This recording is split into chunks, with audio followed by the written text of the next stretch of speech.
Sejam todos bem-vindos e bem-vindas de volta à Cozinha do Manhã Diversa. Tá começando mais um Bora Rangar na telinha aí do Manhã Diversa pra você. E hoje com sobremesa temática de festa junina. Vocês já sabem, esse mês de junho todo estamos produzindo um cardápio para a sua festa junina. Já apareceu várias receitas salgadas, algumas receitas doces, teve até pão para iniciar essa festa. E hoje chegou a vez dele, né, que não pode faltar, é o curau. E hoje ele aparece um pouquinho diferente, um pouco revisitado. A gente está falando de curau brulê ou creme caipira, você escolhe o nome. A gente vai unir as técnicas do creme brulê, que é uma receita clássica, né? Uma sobremesa clássica da França, com o nosso clássico curau. Eles são parecidos, vocês vão ver que no fim das contas vai lembrar mesmo um curau, só que com aquele toquezinho de sofisticação. Se você ficou curioso ou curiosa para conhecer e entender melhor um pouco essa receita, papel e caneta na mão, celular para tirar a foto da tela, que hoje tem creme caipira ou curau brulê aqui no Bora Rangar.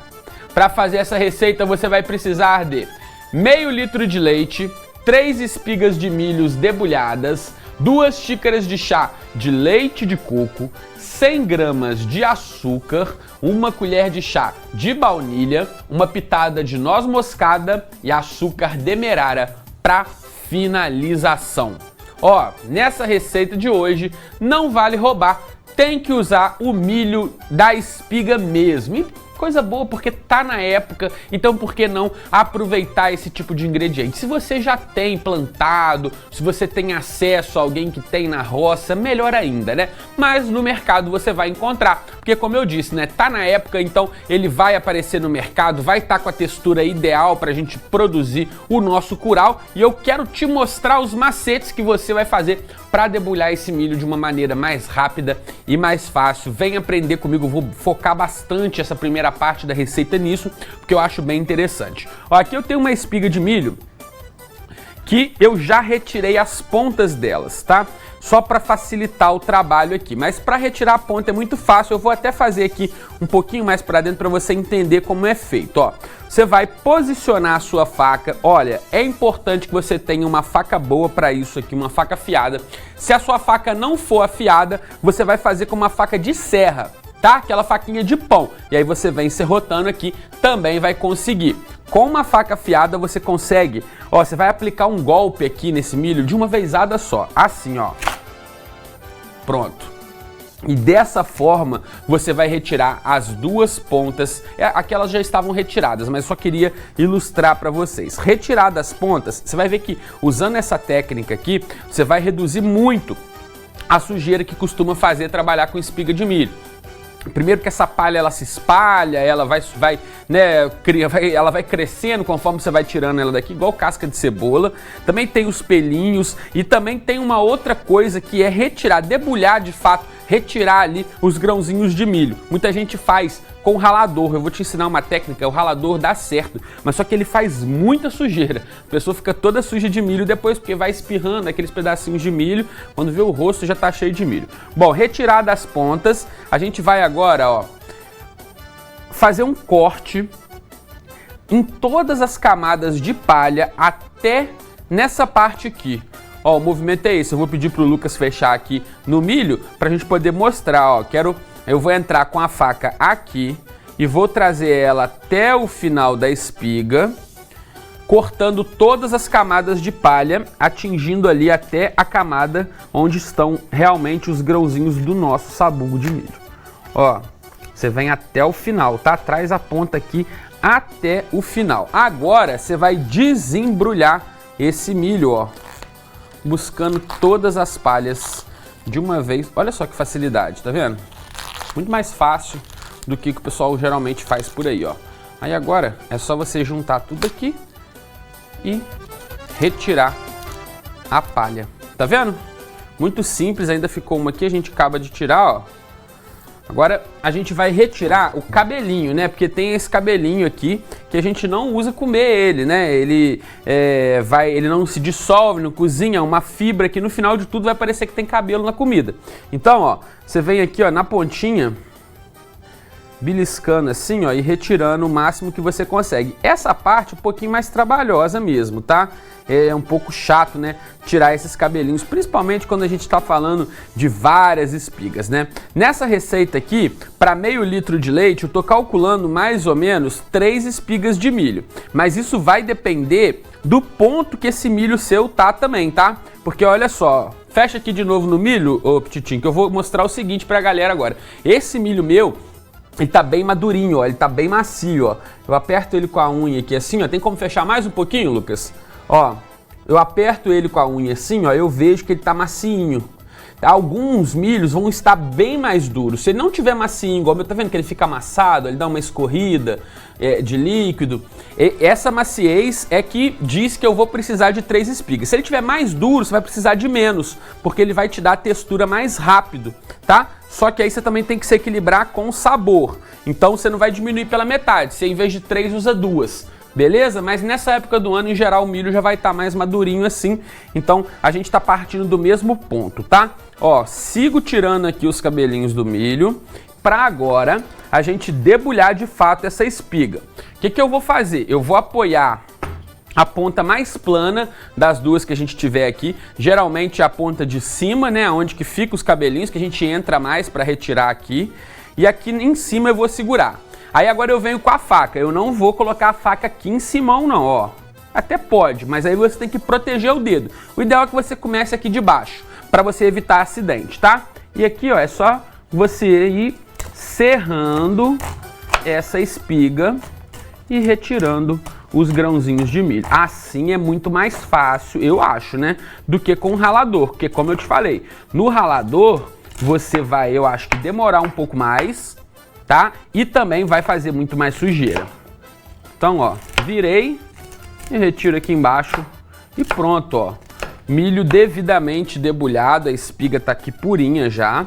E aí, esse milho que a gente debulhou, a gente vai bater ele no liquidificador com o leite e vai coar para fazer esse leite de milho que eu tenho aqui nessa tigela. Tá bom? Como eu quis focar mais aqui nessa parte de debulhar, que eu acho que é muito mais complicado, né? Não que seja complicado, mas que é uma técnica para se passar. Depois é só misturar no leite, bater e coar. Aí você pode usar algum cabelinho que tenha ficado aqui, não tem problema não, tá? A gente já tirou a maior parte. Você vai coar no coador com um pano, né? Ou um voal e vai retirar o máximo líquido que puder. Depois você descarta ali o bagaço, tá bom? Vamos vir aqui para a panela com esse leite de milho. Primeira parte aqui na panela, tá? Depois no próximo bloco a gente acaba de fazer aqui, mas eu quero já mostrar para você o primeiro ponto. A gente vai dar ponto 2 vezes aqui para essa mistura. Primeiro vem só o leite de coco e o leite de milho, que a gente produziu, né, ali no liquidificador depois de ter debulhado. Ó, ele ficou um tempo aqui para você ver, né, como tem bastante amido, muito mais do que num milho enlatado, né, muito mais do que num fubá, por exemplo. Você tem bastante amido, você viu que ele ficou no fundo grossinho aqui porque ele estava ali decantando já há muito tempo. Agora eu vou ligar aqui o meu fogo, ó. Vou deixar de fogo alto no começo, quando começar a ferver a gente abaixa até dar o ponto. E é importante você ir misturando agora e você vai ver que o milho ele dá ponto muito rápido e ele engrossa bastante. Só que quando a gente entrar com a segunda parte da receita, ele vai voltar a ficar líquido e aí vai demorar um pouquinho mais para pegar ponto. Por isso que eu precisei dividir em 2 passos aqui. Na sua casa você vai fazer na sequência. Então antes de vir aqui para a panela, você já mistura as gemas com açúcar. Eu vou te mostrar isso no próximo bloco. Vai misturar com um batedorzinho de arame, né, até virar aquele creminho clarinho. Quando isso aqui engrossar, ferver, você vai misturar no restante da receita. Depois é só levar para gelar e depois faz a casquinha, né? Dá para fazer no forno também. Forno a 100 graus, banho-maria. Você vai misturar tudo, vai colocar dentro das tigelinhas, tem que ser aquelas tigelas forneáveis, né? E aí ele fica ali no forno por aproximadamente 2 horas. Demora muito mais do que assim na panela, né? O creme brulee, ele é feito tradicionalmente direto no forno, mas como a gente tá fazendo curau, não é creme brulee, eu tomei a liberdade de fazer assim porque para facilitar para vocês, achei muito mais fácil do que fazer no forno. Então fica a dica aí, quem quiser fazer no forno dá para fazer também, só que vai demorar demorar muito mais, porque essa receita você tem que fazer, depois ela tem que gelar de um dia para o outro para ficar durinho, né? Assim como é o curau e o creme brulee. Então vai levar muito mais tempo e vai gastar mais gás. Aqui no fogo é muito mais rápido. Enquanto eu ia falando, ó, mexendo aqui, raspando as laterais da panela, o fundo dessa nossa panelinha, você pode observar que o nosso creme aqui ele já começou a engrossar, ó. Conforme eu puxo aqui, né, a espátula, você vê que eu já consigo ver o fundo da panela. Foi virando um creme um pouquinho mais grosso aqui mesmo, como se a gente estivesse fazendo um angu, tá? E tá quase no ponto, ó, ele tá começando a levantar a fervura. Você vai ver que ele vai blocar de uma vezada só. Ó, alguns segundinhos e aí pronto, ó, tá vendo, ó? Agora a panela eu já consigo ver o fundo, ó, esse ponto que a gente chama de ponto na P. Eu vou desligar e vou continuar mexendo para não queimar até esfriar. Eu já vou fazer a mistura das gemas com açúcar. Então vem comigo aqui, ó. Vou botar o açúcar aqui dentro, as nossas gemas de ovos. Não joga clara fora, né? Eu já ensinei a fazer pudim de clara no final do ano retrasado, se eu não me engano. Então procura lá no YouTube. Aí você precisa de claras, né? Muitas receitas vai só a gema, é mais comum usar mais a gema do que a clara. Então fica sobrando clara na geladeira, ainda mais para quem gosta de fazer sobremesa. Vai guardando elas que você pode fazer um delicioso pudim de clara, tá? Aqui, ó, eu vou misturar o açúcar nessa gema de ovo até envolver tudinho. Então, ó, misturou bem, agora você vem aqui com o batedor de arame, batendo bem até virar um creminho bem clarinho. A gente vai incorporar um pouco de ar aqui, né? E aí essa mistura ela vai ficando branquinha por causa disso, né? É como se estivesse misturando uma espuma dentro do que a gente está fazendo aqui. Ó, vê que ela mudou de cor? Que ela já está mais clarinha? Esse é o ponto que a gente precisa aqui. Bom, vamos lá. A nossa primeira parte do nosso curau ali já está quentinha, eu vou desligar. Já voltou na temperatura que eu precisava. Ó, eu vou vir aqui nessa mistura aqui, vou ralar a noz moscada. Não exagera, para não ficar com muito gosto, porque a noz moscada demais dá gosto de flúor. E aqui também, ó, extrato de baunilha. Aí eu venho com o batedor de arame mais uma vez, só para misturar esses ingredientes aqui. Bom, feito isso, a gente vai temperar isso aqui, porque uma coisa que a gente não quer, que essa gema de ovo, ela cozinha e acaba se transformando em um ovo mexido. Não é essa a ideia. A gente quer, então, temperar, que no caso aqui, temperar de temperatura, tá? E não de tempero. Então a gente joga um pouquinho do que tá aqui bem quente aqui nessa mistura, para ele ir acostumando aqui a temperatura, tá vendo? Ó? Mistura um pouquinho, vem com mais um pouquinho, ó. Mistura, aí sim, depois que você já tiver misturado aqui, temperado, acostumou, né, para não coagular, você vem com tudo aqui para dentro.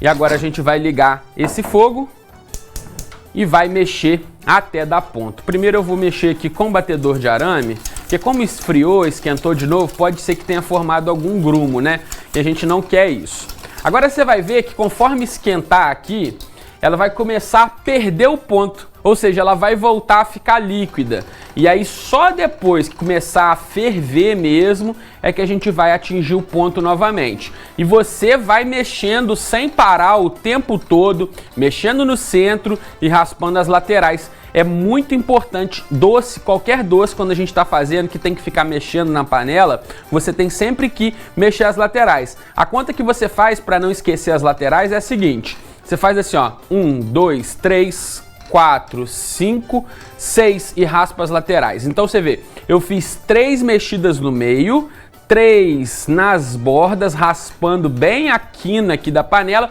e depois eu venho, ó, com a espátula pão duro, que é a ferramenta adequada, raspando também as laterais.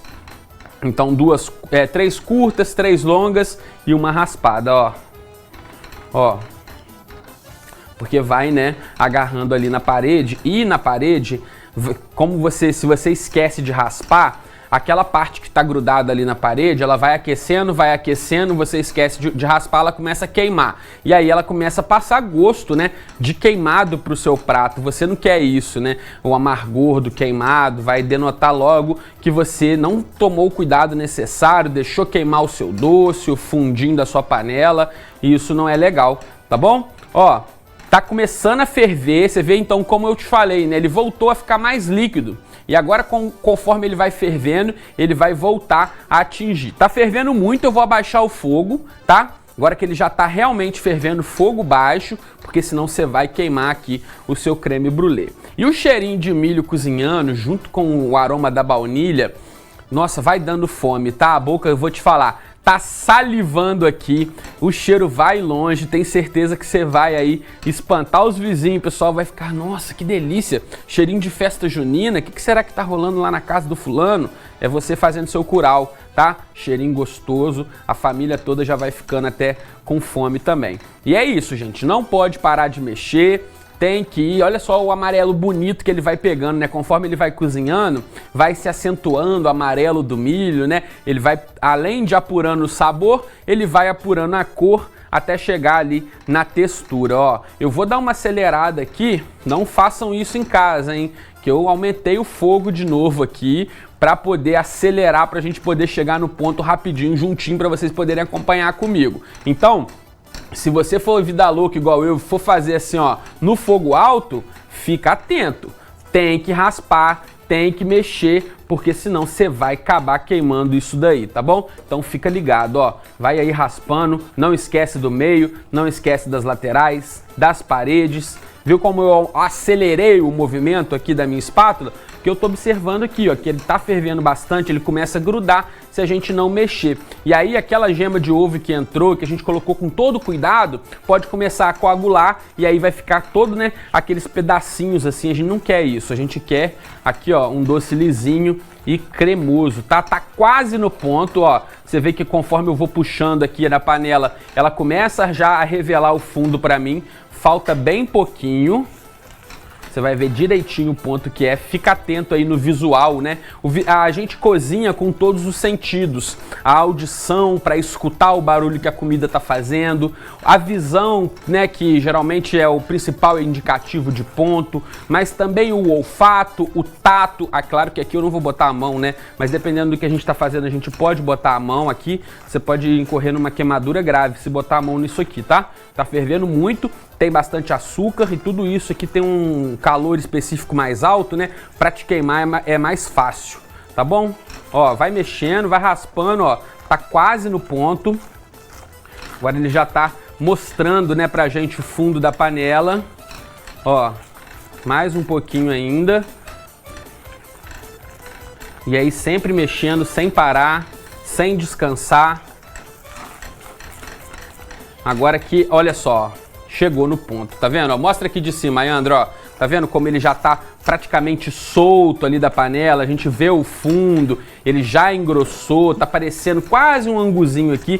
Eu desligo a panela, continuo mexendo um pouquinho ainda para poder parar a fervura aqui, para eu me certificar, né? Porque a panela ainda tá quente. Então, para me certificar de que isso aqui não vai queimar, ó, eu continuo mexendo até parar de ferver por completo antes de transferir para uma tigelinha. Agora a gente vai pegar tigelinhas, tá? E eu tô usando os ramecãs que a gente poderia ter usado para levar no forno. É a forma clássica de servir o creme brulee. São nessas tigelinhas que são chamadas de ramecãs, né? Escreve-se ramequim, mas a pronúncia é ramecan, tá? É uma pronúncia francesa. Então, para você não passar vergonha mais falando errado, ramequim, tá? Ramecan. Aí, ó, ele pode ir no forno, mas você não vai precisar de uma tigelinha de forno, não. Pode ser uma tigelinha de sobremesa comum, que é pra gente levar na geladeira, tá bom? Então, se você escolheu, assim como eu, fazer na panela, você não vai precisar de tigelinhas forneáveis. O que você vai precisar é de tigelinhas de sobremesa. Agora é o seguinte, de um dia para o outro na geladeira, para ele endurecer, né, tranquilamente, devagar e atingir o máximo de cremosidade que você pode atingir com essa sobremesa. Arthur, tô com pressa, posso colocar no congelador? Pode, mas muito cuidado, tá? Vai olhando pro congelador. Assim que ele endurecer, você tira do congelador e deixa um pouquinho na geladeira. Porque se ele ficar tempo demais, vai virar sorvete, vai começar a dar cristais de gelo. Você vai cobrir aqui com plástico filme, encostando no doce e vai levar pra gelar. Bora fazer a nossa casquinha? Ó, Max Peterson, meu amigo, fica de olho que agora você vai pegar as dicas, hein? Primeiro, açúcar demerara, vocês viram lá na receita, ó. Eu vou colocar aqui por cima uma camada generosa de açúcar demerara. Não pode ser uma camada muito fininha, não. Ela tem que cobrir aqui praticamente todo o nosso doce, tá? Aqui na frente esse aqui que eu tô fazendo, gente, já endureceu, tá? Os outros de trás foi o que a gente preparou no programa, ainda não tão durinho. Apesar de eu ter colocado no congelador, né, não deu tempo ainda. Bom, agora a gente vai fazer uma coisa, eu quero falar. Você vai usar o seu maçarico se você tiver um, se você não tiver, você vai fazer na chama do fogão. Por que eu não vou fazer na chama do fogão? Porque vai demorar. Então com o maçarico é mais rápido. Não é para maçaricar o açúcar, tá? Isso aqui transforma a sua comida de uma maneira errada. Ela passa gás para sua comida e na hora que você comer, você sente o gosto do gás. Eu vou aqui então ligar o meu maçarico e vou aquecer a minha colher na chama do maçarico. O que o Max fez de errado no vídeo ali? Esquentou pouco a colher, tá? Essa colher ela tem que estar bem quente, tá? Então, ó, na ponta da chama que é mais quentinho, a gente vem aquecendo aqui a nossa colher. Vai aquecer até quando? Até ela começar a trocar de cor, gente. Então, você vai escolher uma colher aí de um bom alumínio, tá? Não pode ser uma colher muito dessas baratinhas, não. E talvez também uma colher que você já não usa tanto assim, ó. Você tá vendo que ela tá ficando incandescente, né? Ela tá ficando vermelha. Por isso que eu tô de luva aqui, né? Porque essa minha colher, ela não tem cabo. E a luva vai me proteger de uma queimadura. Na hora que ela estiver bem quentona assim, ó, igual aqui você tá vendo ela vermelhinha, aí sim você vem, ó, queimando aqui o açúcar no contato da colher. Pode desligar o maçarico, viu? É assim que é feito, tá vendo, ó? Essa é a maneira clássica que o creme brulee é produzido, tá bom? Não é com o maçarico queimando ali o açúcar. Dessa forma você deixa gosto na comida, não fica nada legal. Então a gente deixa dar uma esfriada primeiro. Você vê que eu já descartei a colher quente ali para não incorrer no mais um erro do Max, né, que foi colocar a colher quente na boca. Vou pegar uma colher fria aqui e aí, ó, vou polvilhar também, é claro, né, agora sim, uma canelinha por cima, porque curau bom é curau com canela, tá bom? Chegou a hora de quebrar a casquinha. Essa casquinha, é claro que ela precisa gelar, mas como o nosso creme brulee, o nosso curau brulee, ele já tá geladinho, esse tempo que você esperou ela esfriar aqui já foi o suficiente para ela cristalizar. Aí você vem com a colher, ó, e dá a batidinha aqui, ó. Tá vendo, ó? E quebra. Aí você tem a casquinha crocante, olha aí. Ai, gente, meu Deus, isso aqui. Vem comigo, Lucas, vem. Vem, vamos fazer inveja no pessoal de casa. Bora rangar, dá licença. Que delícia. Ai. Anahi!